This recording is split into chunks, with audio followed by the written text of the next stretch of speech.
What is up YouTube, I am Ben Plays Games guys, and today we'll be revisiting potentially the greatest zombies experience of all time to every single player, Der Eidendrache, on its 3rd birthday. Happy birthday by the way, Der Eidendrache. Guys, if you are new and you still love zombies content, old zombies content mostly I'm focusing on, but I am focusing on Black Ops 4 as well, and you also like variety content such as Overwatch, TF2, podcasts, vlogs, sub to me, okay? I'm a variety channel. So anyway, why was Der Eidendrache so perfect? Well, you spawn in the spawn room and instantly you have a new feature, the gondola. The gondola is able to provide you with an extra drop such as a max ammo or an insta kill, which can come in clutch at high rounds, or even when you're going for an Easter egg boss fight you could potentially go max ammo and be able to go into the boss fight. But later in the map's life we found out that it can actually provide so much more with a little Easter egg that you can do as soon as you spawn into the game. When you throw your grenades into the opposite gondola on the left hand side, causing that one to come back up after 4 spins on the other one, and this bonus one can give you much better equipment such as a pack-a-punch haymaker or a ray gun. Back to the spawn room, it is one of the best spawn rooms in the history of zombies. It is a very balanced spawn room. If you do a first room only challenge, you've got a gobblegun machine so you can get some good stuff if you want to. You've got decent starter weapon on the wall in the RK5. You also got the Shiva. But yeah, nice starting room, and overall Der Eidendrache was just a great sized map. It was a very even sized map. It wasn't too big like Transit, but it wasn't too small like a map like, I don't know, Nacht or Toten. I'm not dissing Nacht, I know it was the first map of all time, but just for reference. The next feature you bump into is what I like to call Origins, but for everyone. It is the elemental bows. Now, to get the basic bow, you must do a simple task of feeding 3 dragons with zombies that were scattered around the map. The dragons are scattered around the map, and once this has been done, you are able to collect a weapon more powerful than the RPG that isn't even able to inflict self-damage, the Wrath of the Ancients. And you may be thinking, Ben, how on earth is this like Origins? It's more like Mob of the Dead getting the retriever feeding the dogs. This is where Origins reference came into play. The Wrath of the Ancients was able to be upgraded from the basic form to one of our 4 elemental bows: the Fire Bow, the Storm or Electric Bow, the Wolf Bow, and the Void Bow, which in turn, they were all good and they were all very overpowered. Even the Void Bow, you know, shout out to BFG, as he always seems to like to build the Void Bow. My personal favourite bow was the Fire Bow. I loved the Fire Bow because I just felt like you were kicking ass every time you shot a charged arrow of this into your train that you'd built or whatever, no matter what round you were on.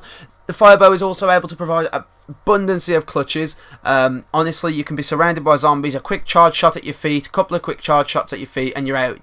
All the zombies are gone. You're fine, Ben. You're fine, player. Run. I use myself then as an example. Moving on, you also had the return of one of the community's favourite mini-bosses, the Panzer Soldier. However, this time round he was much more balanced and easier to kill on the lower rounds, and a challenge still on the higher rounds. This time he came equipped without his grapple, but with a fuse launcher, which if hit by his pretty accurate fuse shots, the player would be stunned for a few seconds. It was similar to the Black Ops 3 multiplayer's shock charge, a tactical equipment that had the same effect on multiplayer players. The Panzer also still had his flamethrower in case you got too close for comfort, and overall he was a really balanced boss this time round on Origins, I think, on Der Eidendrache, compared to Origins is what I meant to say there.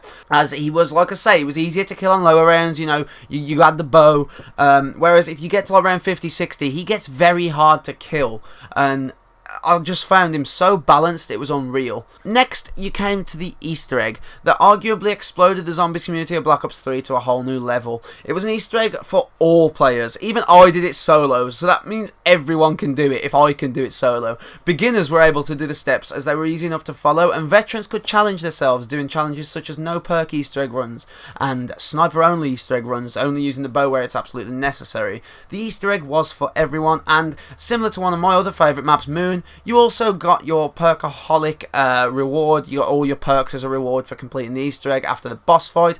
The boss fight was also very fun. Now, there was an OP strategy discovered later on, where if you use the XM53 against the boss, you literally have to shoot 3 rockets at him and he dies. Look, it may be a bit too easy if you do that, but simple as, don't do it. Don't take the XM in. Take your bow in, do him with a bow or whatever. And it's a very fun boss fight. Overall, I think it started the fun boss fights of Black Ops 3. I found all Black Ops 3 boss fights were fun, bar Revelations, I guess. Revelations was a bit annoying.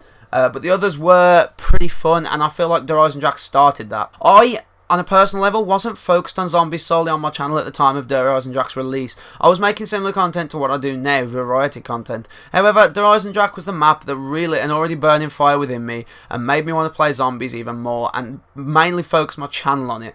Of my 30 to 35-ish days in-game on Black Ops 3, I would say a solid 5 of them are on Der Eisendrache. That's why I love this map. It's a map for the good, for the bad, and even for the non-zombie, multiplayer, hardcore, search and destroy sweat. So, I hope you've enjoyed this pretty short video, just looking back on Der Eisendrache on its birthday. Again, happy birthday, Der Eisendrache. Leave your comments down below about Der Eisendrache, and I'll reply to them, leaving my thoughts and opinions on your comments. Be sure to subscribe if you're new, drop a like, share this video with your friends, see what they felt about Der Eisendrache. I'd love to hear their opinions as well. I'd even love to hear your dog's uncle's brother's opinion. Like, go for it, let's go. I thank you for watching. I have been Ben Plays Games. And until tomorrow, where you're going to get a GMMFC, I will see you later. Bye-bye!